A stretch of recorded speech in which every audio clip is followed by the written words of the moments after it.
ইনকিলাব মঞ্চের আহ্বায়ক ও ঢাকা-৮ আসনে সম্ভাব্য স্বতন্ত্র প্রার্থী শরীফ ওসমান হাদীকে হত্যার উদ্দেশ্যে গুলি করা ফয়সাল করিম মাসুদ ওরফে দাউদ খান ভারতে পালিয়ে গেছেন, এমন দাবি আগেই করেছিল আল জাজিরার প্রবাসী বাংলাদেশি সাংবাদিক জুলকার নাইন সায়ের।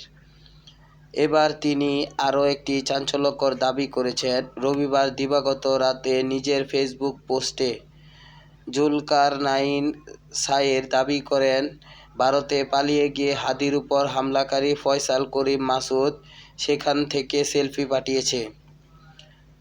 পোস্টে সায়ের লেখেন, ইনকিলাব মঞ্চের সংগঠক ওসমান হাদীকে হত্যার উদ্দেশ্যে গুলি করার ঘটনায় জড়িত শুটার সাবেক ছাত্রলীগ নেতা ফয়সাল কবির মাসুদ ওরফে দাউদ খান এবং তার সহযোগী মোটরসাইকেল চালক আলমগীর হোসেন গত বৃহস্পতিবার 12 ডিসেম্বর সন্ধ্যায় ময়মনসিংহের আলুয়াঘাট সীমান্ত দিয়ে ভারতে প্রবেশ করেন।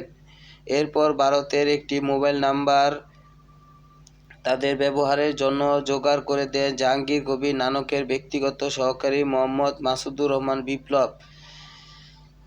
এমন তথ্য বিশেষ গোয়েন্দা সূত্র থেকে পাওয়া গেছে বলে তিনি দাবি করেন। সায়ের তার পোস্টে একটি ভারতীয় নম্বর উল্লেখ করেন, +9160013940 এবং আরও 2টি ডিজিট এখানে দেওয়া হয়নি, এবং জানান ওই নম্বর ব্যবহার করে ফয়সাল করিম মাসুদ গতকাল রাতে কয়েকটি নম্বরে নিজের সেলফি পাঠান। তার দাবি অনুযায়ী সেসব নম্বরে সেলফি পাঠানো হয়েছিল। তার একটি ইন্টারসেপ্ট করে ছবিটি সংগ্রহ করা হয়। প্রাপ্ত তথ্য অনুযায়ী ছবিটি ভারতের আসাম রাজ্যের গুয়াহাটিতে তোলা হয়েছে বলে নিশ্চিত হওয়া গেছে।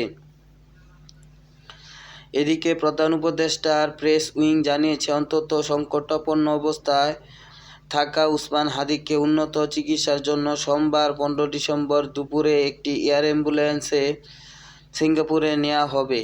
তার চিকিৎসা সংক্রান্ত সব ব্যয় রাষ্ট্রীয়ভাবে বহন করা হবে এবং পুরো চিকিৎসা প্রক্রিয়া সার্বক্ষণিকভাবে পর্যবেক্ষণে রাখার নির্দেশ দিয়েছেন প্রধান উপদেষ্টা। প্রেস উইং আরও জানায়, ওসমান হাদী দ্রুত সুস্থতা কামনায় দেশবাসীর কাছে দোয়া ও প্রার্থনা চেয়েছেন প্রধান উপদেষ্টা। উল্লেখ্য, গত শুক্রবার দুপুরে রাজধানীর বিজয়নগরের বক্সকালভার্ট এলাকায় শরীফ ওসমান হাদীকে গুলি করা হয়। গুলিবিদ্ধ অবস্থায় প্রথমে তাকে ঢাকা মেডিকেল কলেজ হাসপাতালে এবং পরে এভার কেয়ার হাসপাতালে ভর্তি করা হয়। বর্তমানে তিনি সেখানে সিসিইউতে চিকিৎসাধীন। এই ঘটনার পর থেকে সারা দেশে প্রতিবাদ কর্মসূচি অব্যাহত রয়েছে।